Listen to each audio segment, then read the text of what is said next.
We started talking about it quite gently into my first year or so of leadership. We got this reaction from people saying, thank you for talking about it.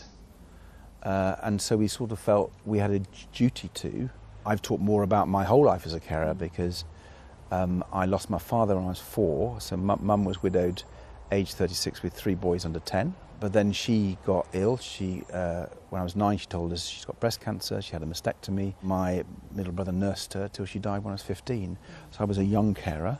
And then we had our first child, John, and we realised after about a year that he was going to be severely disabled.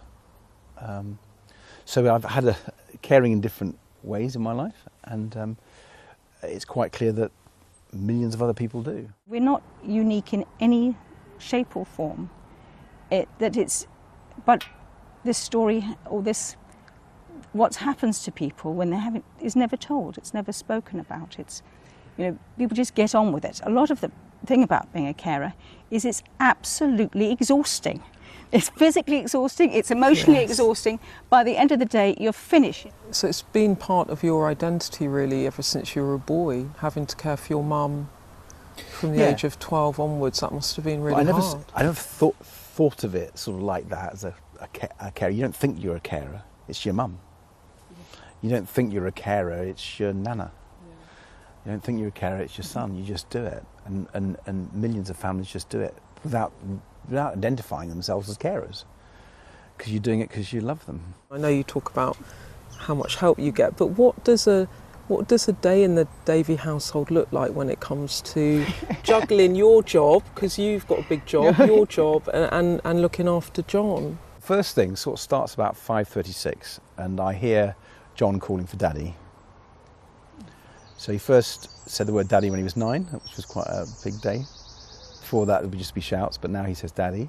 What's it been like? Because the thing that occurs to me about this is that you have lots of caring duties for John, you both work in, and then you have an election campaign. And election campaigns are bonkers. You're out all over the country every day. How has that been? The key thing is that John is driven by routine. And although he hasn't got his daddy there, and that he finds that quite difficult to understand. As long as I'm following the routine, and he basically has half the day spent doing lessons and the other half the day doing activities. Emily, when Ed lost his seat and then decided to go back into Parliament and then become the leader, given that you have John to care for and also your MS, was there part of you that didn't want him to do it because there was so much care and responsibilities at home? We met through politics, so I could see that if I sat there saying, oh well, what about me, what about the... No, that doesn't... We both have a Liberal Democrat vision, and how are we going to achieve that? It was a joint decision. It was a joint decision, We sat down and talked about it. You're not going to become Prime Minister, I'd hate to break it to you, but the chances are... You're a tough one, aren't you? The chances are you're not. But is that what you want to do in the next Parliament, to put social care, home care, bereavement at the heart of Liberal Democrat policies? And is that what you would like to propose to whoever might become Prime Minister, and it's likely to be Keir Starmer, that you do cross-party work on this? Well, certainly Liberal Democrats will champion the health service, social care, carers, and people like bereaved families. That's absolutely, the party wants to do that, and I want to lead the party doing that. We have said in our manifesto that although we put a very ambitious package forward, and it really is, I think, quite ambitious, even that's not big enough to what we're going to need with the demographic trends, people getting older and living longer, there being more adults of working age who can't work. So this is a big issue, long-term issue. And so we said there should be a cross-party commission, a bit like it happened under Andrew Dilnot, people going back a little while, but some proper work where people come around the table and say, we have to do this, there are consequences, but we're all going to sign up to it.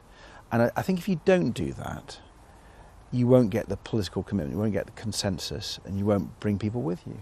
For both of you, for John, he's now 16, what do you hope for his future?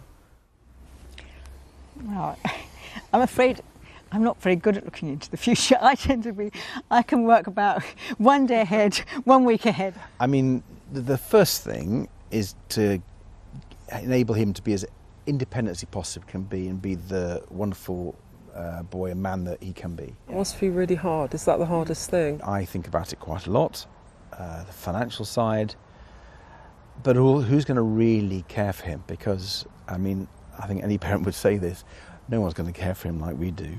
I mean, there'll be some wonderful carers out there, I'm sure, who look after their patients very much, but no one's going to hold him like we hold him. That's why it's easier just to focus on the immediate, isn't it? And the practical. And you can have all sorts of legal ideas. I'm also a solicitor. I have trusts and all of that, but actually it's what you've got to have as a caring community, a caring society, and that's the best hope for the future.